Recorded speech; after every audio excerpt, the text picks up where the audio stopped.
You're joking, aren't you? It's the Teesside chef.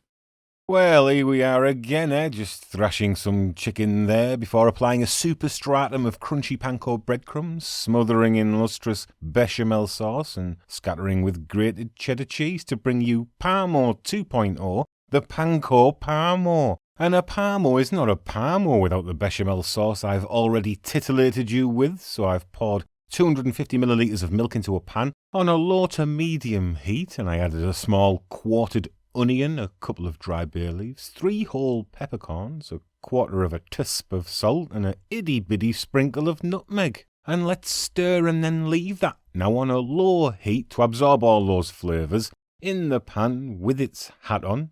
And in another hatless pan, I'm delicately melting 25 grams of butter on a low heat because I don't want to brown that butter, but when it's fully melted I can turn the heat off and then start adding flour to it in increments, and each time I add an increment of flour, I'll stir the flour in well to fully incorporate before adding another increment of flour, incrementally thickening this roux until it has a relatively solid texture just like this.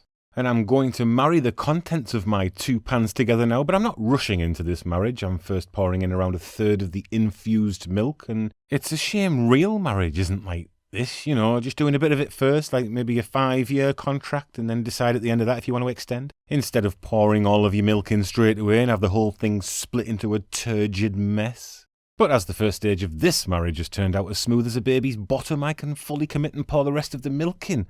Put the heat on a medium-high and cook while whisking all the time until the bechamel sauce begins to thicken, like this, where it's almost holding on the whisk, but will be spreadable once cooled. But it's no good leaving it to cool without covering it first with cling film, and make sure your cling film is touching the sauce to avoid a skin developing, and this recipe is just the right amount to liberally cover 2 prepared chicken breasts.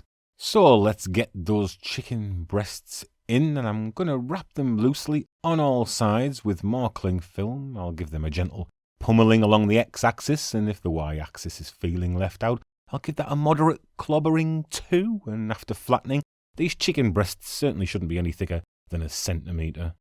And I'm going to cut one of these breasts in half to make 2 half Parmos to go with my large Parmo on the left there, which looks a bit like Africa, but don't worry if yours doesn't. It doesn't affect the flavour. Well, not really anyway, so before coating my chicken in my 3D sculpture of the world's second largest continent, I'm going to season very well on both sides with plenty of salt and pepper. But if you're feeling adventurous, you can use your imagination, if you have one, to spice these any way you like to lift the flavour. But what really propels the Parmo recipe into the stratosphere is the panko coating I am fondling here, and you can go to my panko video where I will show you how to make it yourself at home, because it costs an unreasonable amount of hard-earned cash for what it is, so don't buy it, will you? But I'm not ready to put the panko on just yet, because first I need to coat well with flour, and this is a fairly simple and quick step, so I don't know why I left so much of this footage in this video, but it at least gives me the opportunity to beg you to like and subscribe, because that will help me out tremendously. And after I've coated the chicken in flour and you've taken care of your business, I'm going to coat in beaten egg next, and I am disappointed to report that this chicken doesn't look like Africa anymore. And it looks like I'm poncing about a bit with my left hand here, but I'm doing that on purpose to keep my right hand free and clear for the panko, because if I have a clean hand, it won't get all gunked up. So I'll replace my dirty paw with my clean paw and coat with the panko now, and I'm pressing firmly to make sure I get good coverage, but I'm also taking care not to crush the panko too much, as it is very sensitive to the strength in my powerful alpha male right hand. I'll leave it up to you to decide why my right hand is so powerful.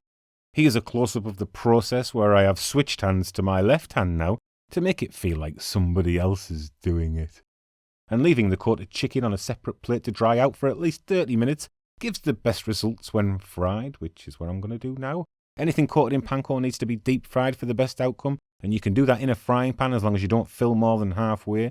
The oil needs to be brought to a temperature of around 160 to 170 degrees Celsius, and if you don't have a thermometer, throw a large piece of panko in hot oil, and if it takes around a minute to reach a nice golden colour, you should be good to go, and a quick temperature check confirms my theory.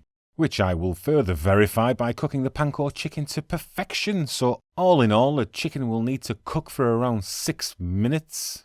And if I'm cooking in this way in a shallow pan, I like to cook for 2 minutes first before flipping, just to make sure the underside doesn't catch on the pan bottom and darken the Panko too much, after which I'll cook for another 2 minutes on the other side, and then I'll flip again twice more and cook for a further minute on each side.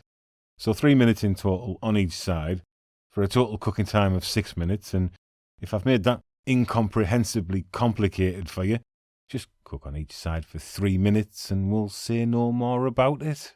But whether you cook it simply or faff on with it like I do, you should still decant it onto some kitchen paper to soak up any excess oil, although Panko will absorb less oil than normal breadcrumbs, which makes for a lighter, crunchier coating, which is marginally healthier. And an internal temperature of at least 74 degrees Celsius will also maintain our health, so that we are in a fit state to get on with the building work. And the screed of now cooled bechamel sauce I'm about to lay down will need whisking before application.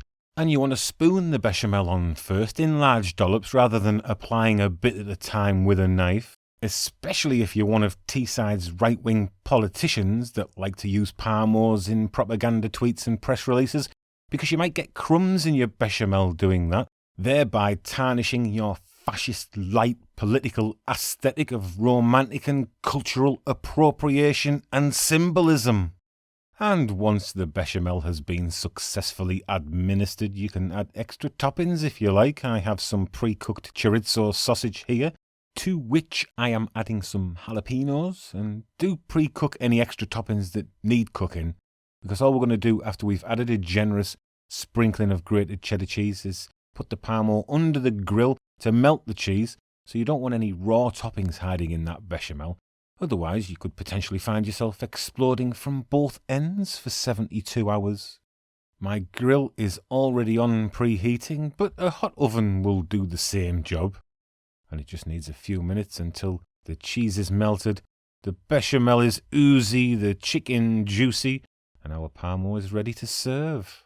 So let's cut into it and have a look. And once you've tasted the combination of creamy bechamel, rich cheddar cheese and crispy chicken, you will understand why the Parmo is the most popular dish on the Teesside Riviera. And once you've heard how crispy this is... oh, give me some more.